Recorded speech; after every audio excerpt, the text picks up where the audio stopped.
je voudrais porter un hommage pour une personne quand même qui a un rôle très important. D'ailleurs, je vais afficher une belle photo. Très rapide, ça marche avant de vous donner le mot de la fin. Voilà. Hop là. Voilà. Vous avez certainement reconnu Monsieur Rabah Mustafa Madjer, emblématique joueur de football de l'équipe nationale d'Algérie, le Melaha, bref, c'est Porto, Valence. Et puis, la personne qui est juste à côté de lui, voilà, c'est Monsieur Mohamed Barti, qui est le PDG, bien sûr, du directeur général du complexe olympique Mohamed Boudiaf. D'ailleurs,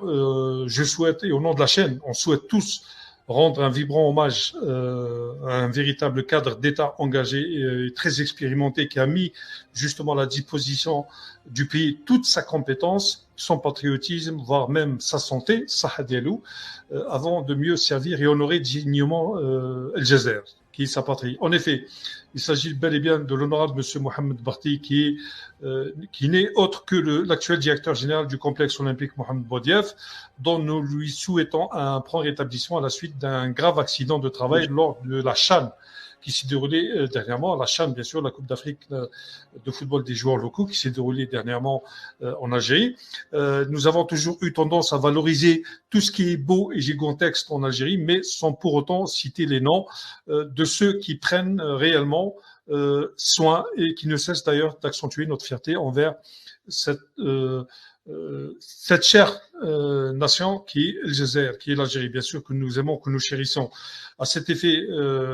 on ne peut clôturer cette émission en compagnie de l'un des anciens piliers de notre sélection nationale de handball, Monsieur Radouane Saïdi, sans pouvoir cependant mettre en avant la compétence ainsi que la bonne volonté de Monsieur Barti Mohamed, qui a su comment veiller à préserver la bonne réputation de nos installations sportives, phare à l'image du nouveau bijou de Barraké aussi, non seulement Dena, le grand stade Khamsa Juillet, le 5 juillet, le symbolique salle omnisport de la Coupole et bien évidemment l'identité de nos sports, la salle Harsha Hassan, Allah Ibarak li na'arfouha, qui a donné de la valeur et qui a honoré justement les Lamjadani Andkou et toute la panoplie du handball à que ce soit handball féminin aussi qu'il faut pas oublier, hein, le handball, on fera une émission sur le handball féminin, ça c'est clair, et puis le handball masculin bien sûr, le handball de façon générale. Et puis sachez, chers auditeurs, auditrices, messieurs, dames, que le récent succès de la CHAN, notamment lors de la cérémonie de clôture, n'a été garanti qu'après le sacrifice de ces hommes qui évoluent loin des projecteurs médiatiques qu'on ne voit pas, qui sont dans les coulisses, c'est eux qui organisent les stades, les terrains, etc., les entrées, les sorties, et puis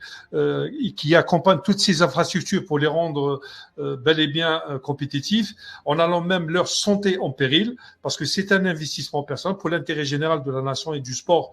collectif d'une façon générale, ou le sport individuel. Tout cela pour dire merci et mille fois grand merci à Monsieur Mohamed Barti, directeur général du complexe sportif Mohamed Boudiaf,